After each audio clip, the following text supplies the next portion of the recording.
Bonjour à toutes et à tous, aujourd'hui on vous présente Je ne veux pas être maman, un récit autobiographique qui traite du choix de la non-maternité. Dans ce premier roman graphique, Irene Olmo, l'autrice, originaire de Cordoue en Espagne, retrace son expérience et les conflits et situations que génère la prise d'une telle décision.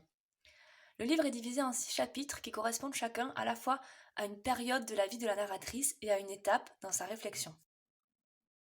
Elle nous montre comment, enfant, la question n'était pas de savoir si elle aurait des enfants, mais plutôt combien elle en aurait. Au lycée, elle doit prendre position pour l'avortement au cours d'un débat. Au même moment, elle apprend qu'une de ses amies d'enfance, Maria, est enceinte, que c'est un accident et qu'elle en est désespérée. Elle prend alors conscience que la maternité n'est pas forcément une bénédiction, comme elle l'explique dans la dernière page de ce premier chapitre. Ce débat n'a pas seulement modifié mon opinion sur l'avortement, il a changé aussi ma façon de comprendre le monde. J'ai compris que la réalité pouvait être très compliquée.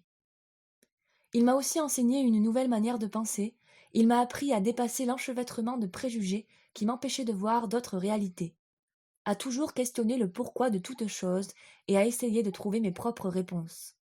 Et il m'a préparé pour ce qui allait se passer dans ma vie.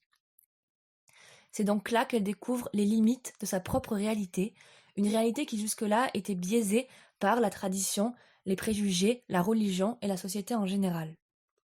Nous avançons donc avec la narratrice dans son combat pour affirmer son choix, comme si répondre non, je ne veux pas être maman n'était pas suffisant et nécessitait forcément une justification.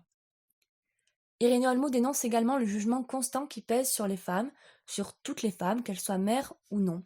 Je vous lis un extrait qui se situe celui-ci plutôt à la fin du livre, dans les dernières pages. Mais peut-on vraiment choisir lorsque l'une des options est un tabou social qui te relègue à l'ostracisme? Oui, ce n'est pas impossible, mais c'est très dur. Je me suis rendu compte que quoi que l'on fasse, les modèles culturels ne cessaient de punir les femmes. Professionnellement, si nous décidions d'avoir des enfants, ou socialement, si nous décidions de ne pas en avoir.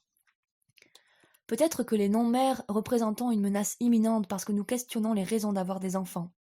Parce que nous ne voulons ni ne désirons avoir des enfants, rompant ainsi avec ce qui donne de l'espoir à la société actuelle, et avec ce que l'on attend de nous pour le simple fait d'être femme.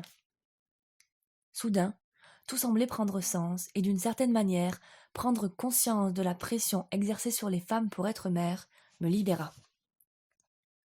Je ne veux pas être maman, ce n'est pas un manifeste contre la maternité, c'est plutôt une exhortation à ce que toutes les femmes, quoi qu'elles décident, puissent prendre leurs décisions en toute conscience et exercer librement leur choix, sans avoir sans cesse besoin de le justifier.